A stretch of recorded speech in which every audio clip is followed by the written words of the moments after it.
बिहार में आरजेडी नेताओं की जुबान इस दिनों कुछ ज्यादा ही अनकंट्रोल हो गई है। वो कुछ से कुछ बयान दे रहे हैं और इस हमाम में सब नंगे वाली कहावत को वो चरितार्थ कर रहे हैं। विवादित बयान देने वालों में मंत्री से लेकर पूर्व मंत्री तक शामिल है। ऐसे बयान दे रहे हैं जिसकी कल्पना तक नहीं की जा सकती है। हर बयान पर सियासत हो रही है और कटघरे में सीधे मुख्यमंत्री नीतीश कुमार और उप मुख्यमंत्री तेजस्वी यादव को खड़ा कर दिया जा रहा है, चाहे नेता पढ़े लिखे हो अथवा कम पढ़े लिखे।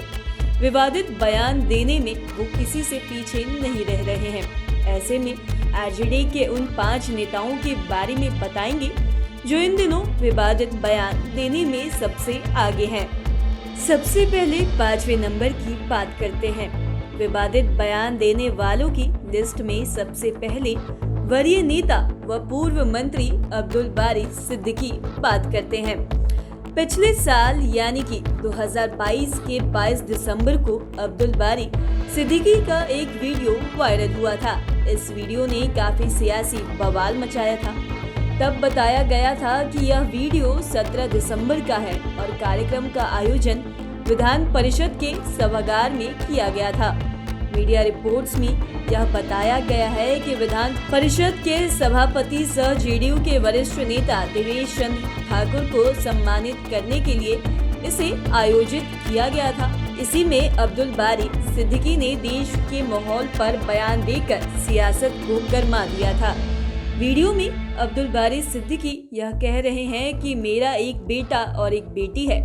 बेटी अभी हार्वर्ड यूनिवर्सिटी में पढ़ रही है तो वही बेटा लंदन स्कूल ऑफ इकोनॉमिक्स में पास आउट है। हमने अपने बेटा बेटी को कह दिया था कि नौकरी कर लो उधर ही, अगर सिटीजनशिप मिले तो वो भी ले लेना। अब इंडिया में माहौल नहीं रह गया कि तुम लोग झेल पाओगे।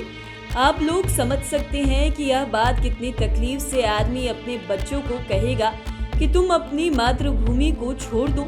ये दौर आ गया है कि हालांकि यह मामला जब तूल पकड़ा तो उन्होंने माफी मांग ली और कहा कि मेरे कहने के पीछे कोई गलत मंशा नहीं थी, लेकिन यदि किसी को तकलीफ हुई है तो वो खेद प्रकट करते हैं।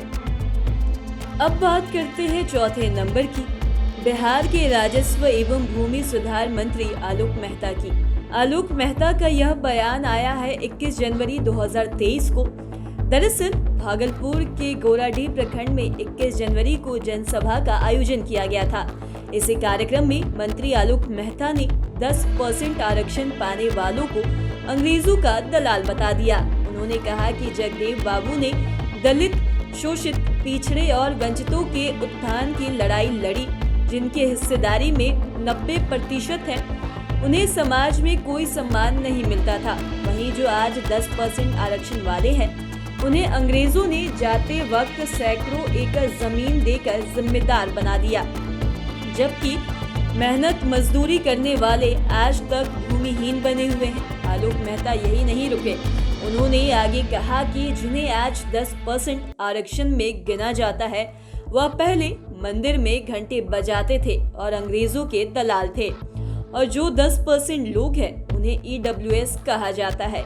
यह दलित, शोषित, वंचितों के लिए उचित नहीं है और यह आने वाले समय में आरक्षण पर खतरा है। इस बयान के बाद सियासी गलियारों का पारा चढ़ गया है और इस बयान को पॉलिटिकल एक्सपर्ट सीधे तौर अग्रे पिछड़े की लड़ाई के रूप में दिख रहे हैं। अब बात करते हैं 3रे नंबर की। विवादित बयान देने वालों में 3रे नंबर पर हैं बिहार के सहकारिता मंत्री सुरेंद्र यादव। यह वाकया है 17 जनवरी 2023 का। उन्होंने पटना में पत्रकारों से बात करते हुए बीजेपी को निशाने पर लिया था और निशाना साधते समय ये भूल गए कि वो भारत जैसे देश की मर्यादाओं का उल्लंघन कर रहे हैं। दरअसल सहकारिता मंत्री सुरेंद्र यादव से जब पत्रकारों ने पूछा कि 2024 में बीजेपी कुछ बड़ा करने जा रही है तो उन्होंने पहले जवाब देते हुए कहा कि बीजेपी का सुपड़ा 2024 में साफ होने वाला है। साथ ही उन्होंने 2019 में हुए पुलवामा अटैक की तरफ इशारा करते हुए बीजेपी पर तंज कसा। मंत्री ने कहा कि बीजेपी चुनाव के समय कुछ भी करवा सकती है, वो हो सकता है कि वो फिर से आर्मी पर हमला करवा दे, या ये भी हो सकता है कि किसी देश पर हमला करवा दे। यह बयान आने के बाद बीजेपी मंत्री सुरेंद्र यादव पर लगातार हमलावर बनी हुई है। दूसरे नंबर पर महागठबंधन के एक और मंत्री हैं। ये है शिक्षा मंत्री प्रोफेसर चंद्रशेखर। खास बात कि जिस दिन मंत्री सुरेंद्र यादव का आर्मी को लेकर विवादित बयान आया, उसी दिन मंत्री चंद्रशेखर का रामचरितमानस को लेकर विवादित बयान आया। शिक्षा मंत्री के नाम के साथ प्रोफेसर लगा हुआ है। इससे आप सहज अंदाज लगा सकते हैं कि ये पढ़े लिखे मंत्री हैं। ऐसे में लोगों को आश्चर्य हो रहा है कि आखिर इन्हें इस तरह की विवादित बयान देने की क्या जरूरत पड़ गई। आइए बताते हैं कि शिक्षा मंत्री चंद्रशेखर रामचरितमानस को लेकर क्या बयान बोले थे।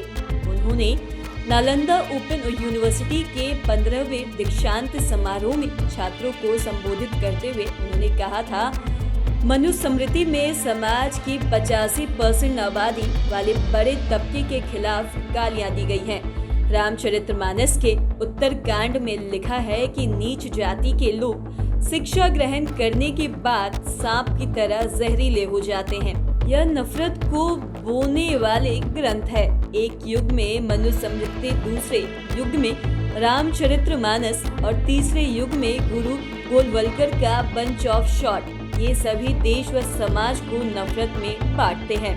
नफरत देश को कभी महान नहीं बनाएगी, देश को महान केवल मोहब्बत बनाएगी। इसके बाद ऐसा सियासी बवाल मचा कि मुख्यमंत्री नीतीश कुमार और उप मुख्यमंत्री तेजस्वी यादव को सामने आना पड़ा। अब बात करते हैं पहले नंबर पर। ये पूर्व कृषि मंत्री सुधाकर सिंह। इन्हें अपने बयान की वजह से ही मंत्री की कुर्सी गंवानी पड़ी। दरअसल सुधाकर रामगढ़ विधानसभा से आरजेडी के टिकट पर विधायक बने हैं। इनके पिता जगदानंद सिंह आरजेडी के प्रदेश अध्यक्ष की कुर्सी पर काबिज हैं। इन्हें जब से मंत्री बनाया गया, शुरू के दिनों से ही मुख्यमंत्री नीतीश कुमार पर अपनी भड़ास निकालने लगे। मामला इतना अधिक तूल पकड़ लिया कि लालू यादव को अपने पटना स्थित आवास पर बुलाकर समझाना पड़ा, लेकिन इन्होंने अपनी बात नहीं मानी। तब इन्हें कृषि मंत्री के पद से इस्तीफा देना पड़ा।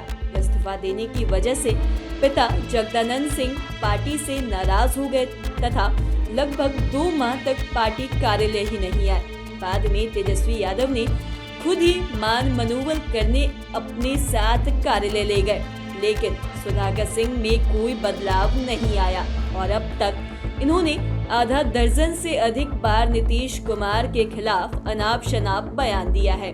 मीडिया रिपोर्ट्स के अनुसार सुधाकर सिंह ने नीतीश कुमार को नाइट गार्ड, वॉचमैन से लेकर शिखंडी तक कह दिया है।